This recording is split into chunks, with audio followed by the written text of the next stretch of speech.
လာပါနော်ဒါလေးကြောလျှော့ဝင်သူမိခင်တို့အားရပါဆိုနော်ကြားသင်ကြီးတော့ပါနော်မိခင်တို့ထွက်လို့နော်မိခင်ကလေးတို့အာဟာရအရှိတော့မိခင်တို့ပါ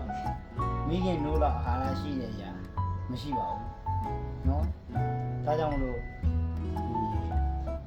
မိခင်တို့ကအရေးကြီးတယ်နော်ကျွန်တော်လည်းဘုရားခင်ကြီးလို့ကြောင့်မိခင်တွေထွက်လာလို့နော်ဘု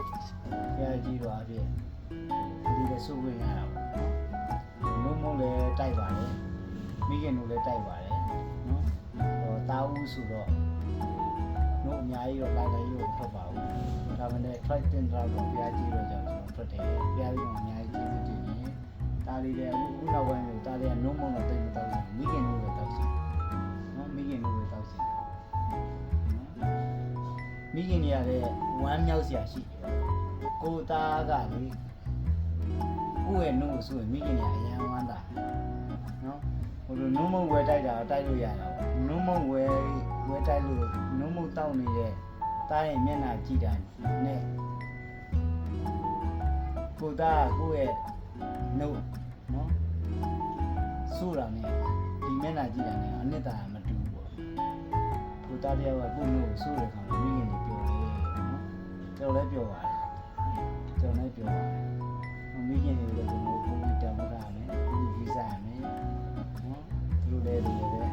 ကျေးဇူးလည်းအများကြီးတင်ပါတယ်ကျွန်တော်ဒီနေ့နော်ဖခင်ကြီးတို့ကြောင့်ကားရည်တနာကိုမွေးလို့ပြရကိုယ်လည်းလွယ်ပြီးမွေးနိုင်ဘူးနော်ဒါအသက်နဲ့ရင်းမွေးရတယ်ဖခင်ကြီးတို့ပါလေနော်ဖခင်ဆုချရေးပေးနာတယ်လို့ဆိုတယ်ဒါလေးကြောရောက်နေတော့အပါရနေဆက်ဖြည့်စုပ်နေနော်ဒါရတချို့ကလည်းပြောတာဟိုထမင်းအသက်9ရက်ရေအသက်10မိနစ်ဟိုရေအသက်10မိနစ်ဆိုတော့ဒီကလေးမှကြည့်ရင်သိလို့ရတယ်ဟိုကလေးအဲ့ရေဆိုတော့နှုတ်ရေပြောတာနော်နှုတ်ရေပြောတာမွေးကာစားကလေးကြီးနော်မွေးကန်းကာစားကလေးတွေကဘုံမွေးကြီးမှာဒီနှုတ်ရေနော်မတောက်လို့မရဘူးအများစားတော့မှာနော်ဒါကအရင်ကြီးကြည့်ပါလေတကယ်ပြားပြီးတဲ့နော်နှုတ်ရေတိတ်တံမှုရှိပါတယ်ပြားပြီးတဲ့အသက်တိတ်တံမှုရှိပါတယ်။နှုတ်ဆိုတာကအသက်နဲ့ဆိုင်တဲ့အရာနော်။အသက်နဲ့ဆိုင်တဲ့အရာဖြစ်လို့ဒီနှုတ်က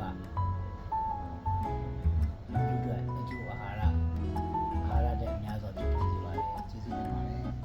။ကျေးဇူးပါပြောမယ်။ဘာလို့ပြောတော့အားလုံးကျေးဇူးတင်ပါတယ်။ဒါလေးကခုနကတရားကြီးတယ်ဟောဘူးရဘူးရတယ်။ကိုလည်းမနေ့လိုက်ပါလိုက်ပြန်။ခုတော့အိပ်ပြောမေးနေနော်ခုနတရားနှစ်ပုတ်သုံးပုတ်လောက်နန်းတော့ခေါ်တာခုတော့မင်းလိုက်ပါလားမင်းလိုက်ပါလားကြာနော်ဒါကြောင့်ကိုသားရဲ့တမီးငယ်လေးပြကျွန်တော်ကအသက်ရှင်နေပြန်နဲ့တည်ကျွမ်းရင်ဒီကြောင်ကျွန်တော်ဘန်းတော့ဆူတောင်းလို့ကလေးဝင်းကြီးဆိုရင်မှာငယ်သေးတာပဲကွာဘာတိမှလည်းသွားတယ်မသိပါနဲ့ကလေးဝင်းကြီးသိတယ်ဝင်းကြီးမှာကြီးတယ်သေးတယ်ဆိုမရှိဘူးပဋိသင်္ဇာယောဂကသူ့အမေပိုက်ထဲမှာ Elizabeth ပိုက်ထဲမှာ6လပဲရှိသေးတယ်အဲ့ဒီမှာယေရှုကပြိတ္တိစားပြီးမာရီပိုက်ထဲမှာရောက်နေနော်မာရီနဲ့ Elizabeth တွေ့တဲ့အခါမှာပိုက်ထဲကကလေးကထားကုန်တယ် Elizabeth ကပြောတယ်ဆိုတော့ခင်မတို့တွေ့တဲ့အခါမှာတွေ့တဲ့ပိုက်ထဲကကလေးကဝမ်းမြောက်လို့ခေါ်တယ်ဘာဖြစ်လို့ဝမ်းမြောက်လို့ခေါ်လဲသူကခင်ယေရှုကိုတွေ့ခင်ယေရှုကိုမြင်ရလို့နော်ဝိညာဉ်ထဲမှာသိဒါကြောင့်သခင်ယေရှုကမာရိပိုင်ထဲမှာရှိနေတယ်သူလည်း Elizabeth ပိုင်ထဲမှာရှိနေတယ်ဒါပေမဲ့တွေ့တဲ့အခါမှာဝမ်းမြောက်လို့ခေါ်ဒီကလေးဘာသိအောင်ပါလဲလူအနေနဲ့ဒါမှကျမ်းစာကမှတ်တမ်းတင်တာလေကျမ်းစာတန်းတိုင်းမဟုတ်ပုံမဟုတ်ဝိညာဉ်ရမှာကျွန်တော်သိသိချင်းနေရတယ်အများကြီးရှိပါတယ်နော်ဒါကြောင့်ကျွန်တော်တို့ကကလေးဆိုမှကလေးဝိညာဉ်ပဲကွာဘာသိမှလည်းတော့မလုပ်ပါနဲ့ကလေးဝိညာဉ်ကကိုယ်ဝိညာဉ်နဲ့အတူတူပဲနော်သာရရှင်နာမည်ဝိညာဉ်နော်သာရကာလတည်တည်တဲ့ဝိညာဉ်ဒီဝိညာဉ်လေးကိုကျွန်တော်တို့ကပြုစုပြုဆောင်ပြရမယ်ရဖြစ်ပါတယ်နော်ဝိုင်းရပြရမယ်ရဖြစ်တယ်နော်ဟောအဲကျေးဇူးတင်နေကျွန်တော်ဒီနေ့ရအောင်ပါဒီလိုအိတ်ချပြရတယ်နော်ဒီလိုပဲရာခုနဲ့ဤတော်ဆိုပိုက်ထဲမှာဗာသိလို့ပဲနော်သူ့အမေကကိုယ်လွယ်တဲ့ခါမှာကလေးနှစ်ယောက်ကရံဖြစ်တော့မခံနိုင်တော့မေးတယ်ဒီဘက်ကမေးကြားရင်ဘယ်လိုဖြစ်တာလဲကြားရင်ပါပြောလဲဆိုမင်းပိုက်ထဲမှာလူနှစ်ယောက်လို့မပြောလူ နှစ်ယောက်လို့မပြောလူနှမျိုးရှိတယ်လူနှမျိုးတစ်မျိုးနဲ့တစ်မျိုးမတည့်ဘူးဒါပေမဲ့အကြီးကအငယ်ရဲ့ကြိုးခံမယ်ဆိုမှမွေးရင်ရ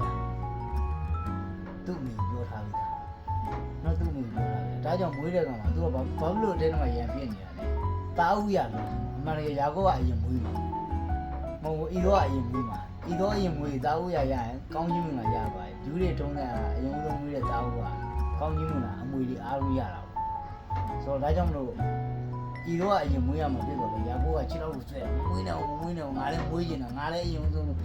တာဥလို့ရှင်တယ်အရင်ဦးဆုံးတာဥရမှာငါမွေးနေတယ်ကောင်းကြီးလို့ရှင်တော့တာဥရကဘာလို့ရင်းနေတာလဲတာဥရကိုလိုသက်တိ15ပါယေရှုခရစ်တော်ဝေရိယတ္တတော်အပေါင်းနဲ့တာဥဖြစ်တယ်လို့ပြောပါတယ်တော့တာဥရကိုစံငယ်ခြင်းတာဥရကိုတောင်းတခြင်းဒီယေရှုခရစ်တော်ကိုစံငယ်ခြင်းယေရှုခရစ်တော်တောင်းတခြင်းနဲ့အတူတူပါပဲတာဥရကိုအရယူခဲ့တဲ့ယာကုပ်ကကောင်းကြီးမင်္ဂလာရပါတယ်နော်ယေရှုခရစ်တော်ကနေယာကုပ်ရဲ့ညီငယ်တွေအဆင်းသက်ကြွလာတယ်ယာကုပ်သား12ယောက်အပြည့်နော်ဣသေလနိုင်ငံတော်တည်ထောင်ခဲ့တယ်နော်ဣသေလလူမျိုး12မျိုးဖြစ်လာတယ်နော်ယာကုပ်ရဲ့သားတွေညီးတွေအားလို့နော်ဆိုတော့ဘလောက်ကောင်းကြီးဖြစ်လိုက်တယ်နော်ဒါကြောင့်တာဝုရာကိုကျွန်တော်အရာယူတာဝုရာယေရှုခရစ်တော်ဖြစ်တယ်ယေရှုခရစ်တော်ကိုကျွန်တော်တို့ကကိုယ်စိတ်နှလုံးထဲမှာအကျဉ်းမဲ့ယုံကြည်လက်ခံပြီးတဲ့အခါမှာယေရှုခရစ်တော်ရဲ့တုံ့ပြန်ဆုံးမတဲ့ဩဝါဒအတိုင်းအလိုတော်ဆန္ဒတော်အတိုင်းစကားတော်အတိုင်းအသက်ရှင်နေဆိုရင်ဘလောက်ကောင်းကြီးဖြစ်နိုင်လဲစိတ်ချမ်းသာခြင်းကိုယ်ကြီးချမ်းသာခြင်းနဲ့ပြည့်စုံနေတာမကယခုဘဝနောက်ဘဝနောက်ဘဝကျိုးရှိနေရဖြစ်ပါတယ်နောက်တာဝုရာကိုမထင်မဲ့ပြုပြီးနော်တနက်စာနဲ့လဲစားတဲ့ဤတော့ဝိညာဉ်နဲ့ဆိုင်တဲ့ကောင်းကြီးမှဆုံးဖြတ်သွားပါတယ်ဤတော့မျိုးတွေကလည်းဤတော့ကပြရှင်မလာတဲ့တမီးနဲ့ပြိုင်းနေတယ်သူလည်းလူ12မျိုးပါပဲ12မျိုးသူလည်းဖြစ်လာတယ်နော်ဒါပေမဲ့သူတို့ကအားရ12မျိုးဖြစ်သွားတယ်ရုပ်ပိုင်းဆိုင်ကောင်းကြီးတော့သူရှိပါတယ်အာဗြဟံမျိုးနဲ့ဖြစ်တယ်လေနော်အာဗြဟံနဲ့ဆိုင်တဲ့ကောင်းကြီးမျိုးတော့ရှိတယ်ရုပ်ပိုင်းဆိုင်ကောင်းကြီးတော့ရပါတယ်ဒါပေမဲ့ဝိညာဉ်ပိုင်းဆိုင်ကောင်းကြီးမရပါဘူးဒါကြောင့်ကျွန်တော်တို့ကရုပ်ခန္ဓာစိတ်ဝိညာဉ်သုံးပါးလုံးကောင်းကြီးမျိုးရဖို့ဆိုတာကတာဝုရာဒီဆိုယေရှုခရစ်တော်ကိုကျွန်တော်ကအကျိုးမဲ့ယုံကြည်လက်ခံပြီးယေရှုခရစ်တော်ရဲ့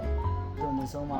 တဲ့ဆုံးမဩဝါဒအတိုင်းအသက်ရှင်ကြောင်းလမ်းလို့လိုပါတယ်။တို့လို့လဲဆိုရင်ယခုဘဝနောက်ဘဝထားရအကျိုးရှိတယ်။ယခုဘဝနောက်ဘဝကောင်းကြီးဖြစ်တယ်။ထာဝရတည်ကောင်းကြီးဖြစ်တယ်။ထာဝရတည်ကောင်းကြီးရှိနေရမှာပါတယ်။ဒီຢာလေးကိုနော်ကျွန်တော်ဇင်းမောင်နဲ့တားလေးကြောလျှော့ဝင်ကတရင်ကောင်းပါခြင်းပါတယ်။အထူးသဖြင့်တားလေးဟောပြောတာကျွန်တော်ဟောပြောတာတားလေးဟောပြောတာနော်ဒါလေးကြောကြောဝင်ဟောပြောခြင်းနေကြတော့ကျွန်တော်ကဆေးရရင်ဘာသာပြန်ပြီးဟောပြောပြတာဖြစ်ပါတယ်နော်ဒါလေးကြောကြောဝင်နိုင်ကျေးဇူးတင်ပါတယ်ပြန်ကြည့်အားရအောင်ပြည့်နော်ကျွန်တော်ကကြားတော့နော်ဒါလေးကစိတ်ကောင်းနေတာကြားပြီးမပြီးတဲ့ဒါလေးကြောရှောင်းကျွန်တော်တို့ရင်းနေပြပြီးမှရမယ်နော်ယတနာနော်ဒီမှာဒီနဲ့ချောင်းကျုပ်ညောင်းကြမကြအေးမဒီတရားကိုဒီမှာဟောပြောတဲ့ခံတာလေးပါဒါလေးကိုဘလောက်ပဲဉာဏ်တက်တယ်ဘလောက်ပဲဉာဏ်ကောင်းအောင်ပြရအမှုတွေမှာပဲအစီအမံတော့တရားဖြစ်စီအသက်ရှင်နေပြအောင်တကယ်တည်တောင်းပြီးပြရအလိုဆန္ဒတော့အတိုင်းအသက်ရှင်နေတာလေဝိညာဉ်ကူကြီးအတိုင်းအသက်ရှင်နေတာလေဇာတိဝိညာဉ်ကိုခေါ်ကြရဝိညာဉ်ကူကြီးတိုင်းအသက်ရှင်ပြီးဒီတိတောင်အလုံးတရားနှိမ့်ချတော့စိတ်အလုံးတရားနုညံ့တိမ်ပြီးတော့စိတ်နဲ့အလုံးတရားဝမ်းမြောက်တဲ့စိတ်နဲ့အစီကံနဲ့ဒါလေးတရားအနေနဲ့ဖြစ်စီ